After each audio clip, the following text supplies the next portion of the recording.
أنا في قرية هاني. الأكل بأمانة الله رز ني.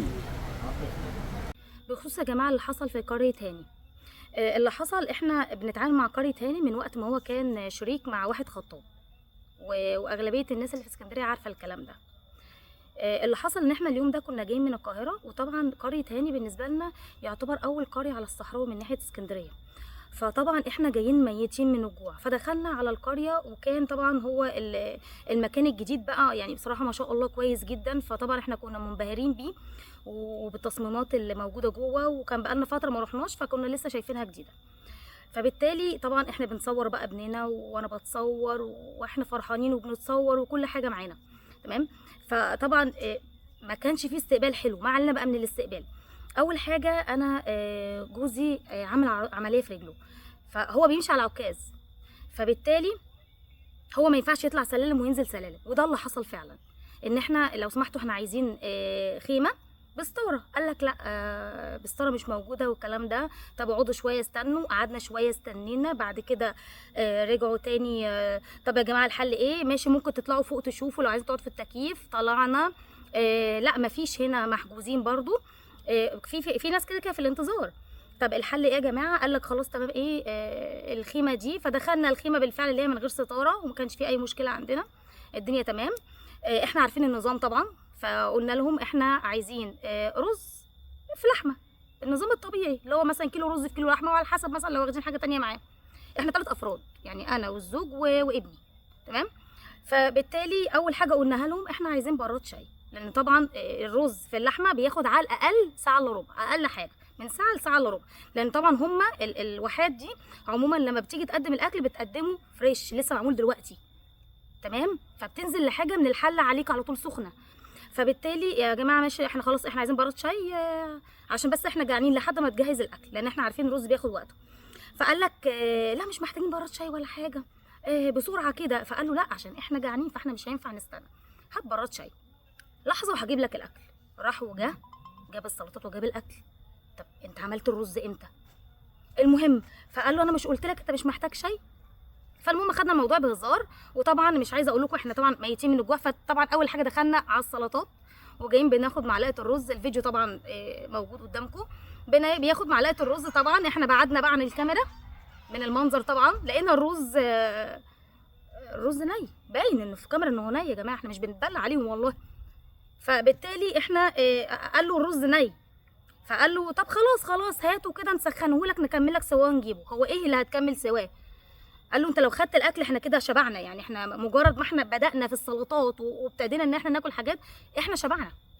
فقال له خلاص تمام. فاخد بعضه ايه ومشى. ابتدينا ان احنا ناكل بقى اللحمه بالعيش ونغمس السلطات ونشرب شويه شوربه، والموضوع خلص وعدى وخلاص. فطبعا واحنا ماشيين قلنا لهم بس احنا عايزين ايه. طبعا ما يعني احنا ما كلناش زي الناس بقى، عايزين بقى الرز بقى بحاله. طبعا ما جيناش جنبه. وطبعا اللحمه اتبقى منها. يعني احنا اصلا يعني الموضوع زعلنا، الطريقه نفسها مش حلوه. المفروض ان احنا نهتم بالناس دي والناس دي كل الناس اللي بتيجي، ما نهتمش بحد معين وحد لا تمام، لان احنا المفروض احنا العميل الدائم. فالمهم ان هو هو طبعا جوزي من حرقه دمه، فقام باعت لهم على الصفحه وهو قاعد. قال ايه يعني ممكن لما ابعت على الصفحه كده واقول لهم يا جماعه انا في خيمه رقم كذا حد هينزل ويجي لي.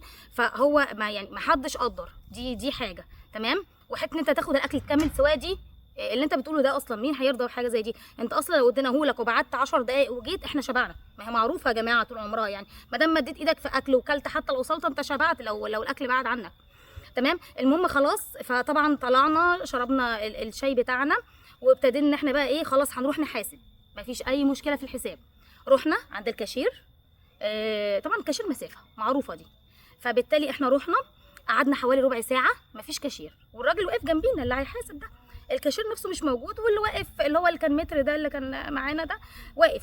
فبالتالي 10 دقايق مفيش حد عبرنا خالص. فقال لك خلاص ايه ممكن لو سمحت نروح للكاشير التاني. الكاشير التاني بقى يا جماعه اطلع درجات سلالم ومسافه تمشيها جوه القريه. طبعا قريه حلوه ما شاء الله كبيره. وبعد كده اطلع حاسب، وبعد كده انزل. مفيش اي تقدير ان اللي معاك ده ماشي بعكاز. وانا بقى سامده طالعه نازله. انتوا بتعملوا ايه يعني؟ ده انت المفروض ان انت لما تلاقي الوضع كده سيبك بقى من الاكل، تجيب الشيك لحد عندنا. ده الاصول وده العقل بيقول كده لكن تودينا في كاشير مش موجود وبعد كده ترجعنا. وطبعا الكارثه بقى يا جماعه مش هنا، الكارثه يعني ان هو كلم حد من بعد كده يعني كلم رقم الشكاوي كده، قال له بقى عدي عليا يا حاج حموده. هو ايه اللي عدي عليك انت؟ حتى ما فيش اعتذار، انا اسف من اللي حصل وازاي الكلام ده. احنا اول حاجه مش فارق معانا اي حاجه، احنا عشان صحاب شغل احنا خايفين، يعني احنا بنخاف على حاجه ناس زي حاجتنا، تمام؟ فاحنا عارفين ان صاحب المكان استحاله يرضيه وضع زي ده نهائي، مفيش الكلام ده. فهو الخطا هنا احنا ما عندناش مشكله مع صاحب المكان، الخطا هنا في الناس اللي شغاله جوه. الفكره يا جماعه ان هو لما الموضوع استفزه كده نزل الفيديو، فلما نزل الفيديو طبعا هي قريه خطاب ليها ناس، تمام؟ فبالتالي هم ما شاء الله عليهم طبعا ابتدوا يشيروا لبعض، وابتدى ده يقول لك مش عارفه مين جراري ويعمل ما اعرفش لمين مش عارفه منين.